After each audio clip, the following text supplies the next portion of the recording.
Howdy, Scott in Colorado here. Are you haughty? Are you arrogant? Are you opinionated? I am. I'm very opinionated. I've learned things in my life that work, that are effective. I don't usually like to mince words. I don't like to mince words. I like to be to the point. What works for me may not work for you, but it does work for me and is effective. Yes, I am opinionated. Why is that? I've been through trials in my life. I have discovered techniques that work for me, and I will voice those opinions. However, I am not beyond being reasoned with. If you have a differing opinion, I would like to hear it.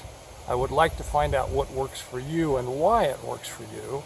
And if you have a differing opinion, I would like to hear it, because I'm not always right. I'm not always correct.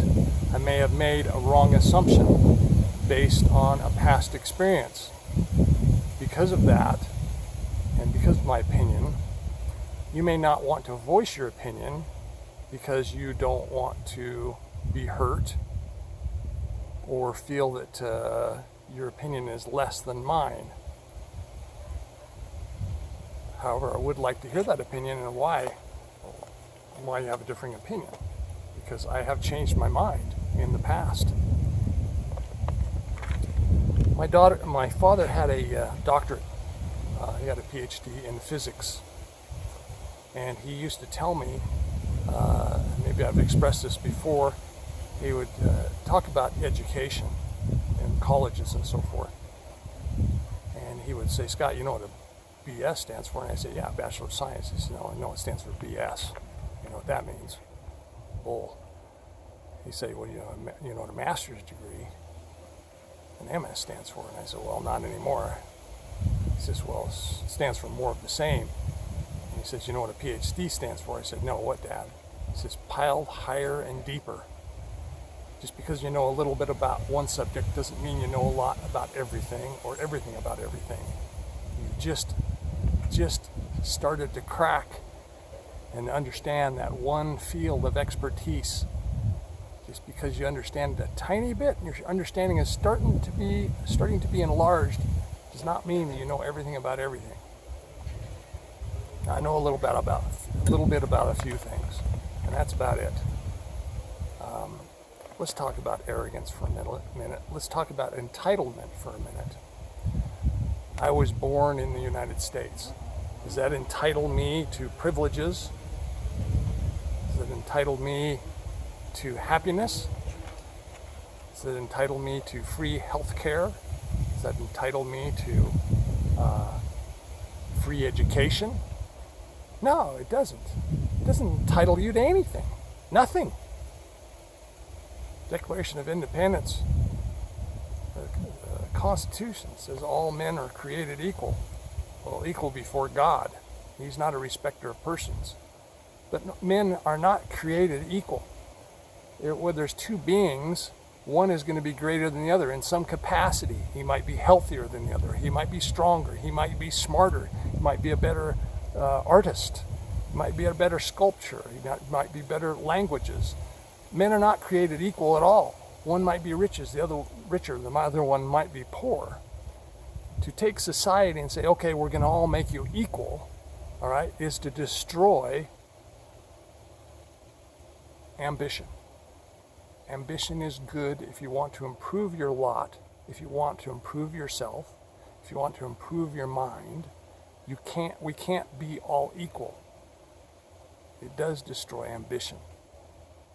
To be rich is good, because then you can help other people. You can help your neighbors. You can help your family. You can help yourself. You can help your friend. I can't help somebody, okay, unless I'm able to reach down and pull them up, all right? You can be underneath them and try to push them forward and push them up. people don't like to be pushed. They need a hand up. I'm going to put on my glasses here because I need to read something. Let's talk about arrogance, the definition. Arrogance is an exaggeration or an exaggerated sense of our own importance or our abilities. I'm a pretty good fighter. I have fought people hand to hand. I have fought people for my weapon that I was carrying. Every fight I've been in as a law enforcement officer, there was a gun there. And guess who brought it? I did. And I guys go for my gun. It was for all the marbles. And I was good at it. I like to still believe that I'm pretty good at it, but I can't fight everybody. I'm 62 years old. Okay, there's going to be some young guys that are stronger than me now. All right? Although I fought weightlifters who are way stronger than I was. Then they went down. All right? Because you have to fight smart. Just because you're big and strong. They talk about being puffed up. Okay, you ever seen a rooster? Okay, they puff their chests up. Okay, they're high. Their chins get real high. All right? They try to appear bigger than they are. All right? That's being puffed up. Arrogance. Nobody likes arrogance in other people. Other definitions for arrogance, I'm skipping around a little bit, this is the way my mind works. They're conceited, they're overbearing, they're egotistical, they act superior or pompous, proud and modest, puffed up. Entitlement is arrogance, all right? You see people rioting in the U.S. on the coasts because they didn't get their way at the election. They think their opinion is more important than the majority opinion. These are a small number of losers, all right? They're entitled. They feel they're entitled to everything. They don't want to work. Well, why don't these people have a job? Aren't they working? They're all very, very young. Are they all supported by their parents, by rich parents? I don't understand this.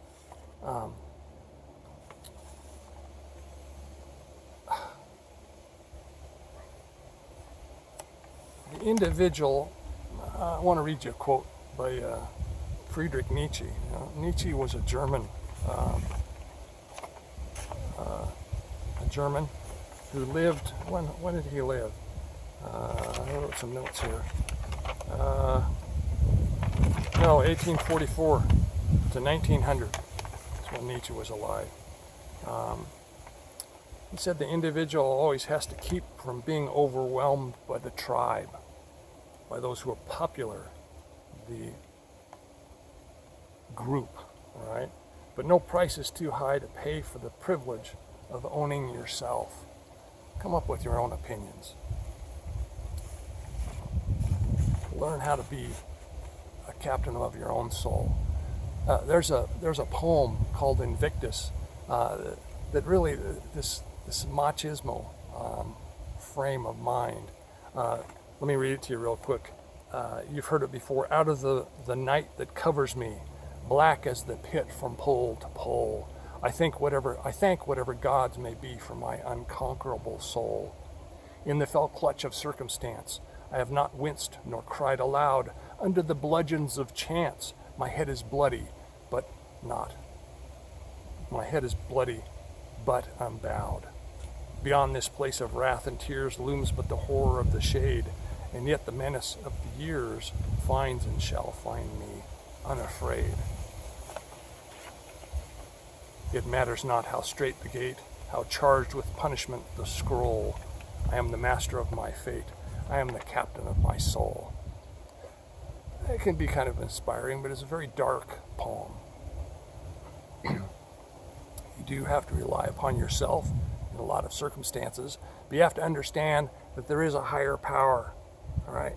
Those who don't believe in a higher power don't believe in any kind of God. I feel sorry for you. Why do I feel sorry for you? Because you're living your life alone. You have not unlocked the other half of your being. You have not discovered that. You're like a person with their eyes are closed. They're blind. They're completely blind to their spirituality. All men have a spirituality. All men have a desire to worship a being greater than themselves, not man. They often, well, they do. They are lured by false gods, and they worship men. People say, oh, I don't believe in God because I don't believe in organized religion. Organized religion in this world has led many, many astray. Many astray. However, religion and the worship of a greater power in man as well, greater power in God, the Judeo-Christian idea that we have a higher moral fabric inside of us, okay? We can be finer, okay? We can have a finer weave. We can try to espouse greater things. We will not hurt one another. We will not kill one another. We will help. We would love, right? This is where these ideas came from. Not to steal, not to kill, not to lust after your neighbor's wife, all right? These things are higher, a finer fabric, and we can be a finer fabric. An answer in this Invictus, you know, all these macho movies you see on television, or Rambo movies and any war movie you see on TV, you know, you have this oftentimes you have this lone survivor kind of mentality of, oh, I'm gonna, not talking specifically about lone survivor the movie, but these lone maverick, all right, the guy that goes out there and he faces the bad guys and the evils of the world all alone, all right. He doesn't seem to rely upon God at all. This is fictitious. This is fiction, all right. This is not reality. Every horrible situation I've been in, I've had to rely on a higher power to get me out of it, all right, to inspire me, to speak to me. All right, I want to read to you an answer. There are several answers if you go online to Invictus. This one was by Orson F. Whitney. Talks about the captain of my soul. He says, art thou in truth? Then what of him who bought thee with his blood, who plunged into devouring seas and snatched thee from the flood? Who bore for all our fallen race what none but him could bear, that God who died that man might live and endless glory share. Of what avail thy vaunted strength apart from his vast might? Pray that his light may pierce the gloom, that thou mayest see aright. Men are as bubbles on the wave, as leaves upon the tree. Thou captain of thy soul, forsooth, who gave that place to thee? Free will is thine, free agency, to wield for right or wrong, but thou must answer unto him to whom all souls belong. Bend to the dust that head unbowed, small part of life's great whole, and see in him and him alone the captain of thy soul. He is my guide. He is the true captain of my soul. He's the North Star that I guide by. If you have no North Star, if you have no orientation, okay, towards right, towards a higher law, you're a ship without a rudder. You're going to be swept, tossed left and right, but whatever winds of change happen to come along. You're flotsam, you're jetsam. Flotsam, jetsam, look that up. Right? That's the bubbles and stuff, the trash that floats on the top of the ocean, the filth. Right? You're just pushed around by the wind, by the waves. You need a captain. And that captain is Jesus Christ. Have a good day.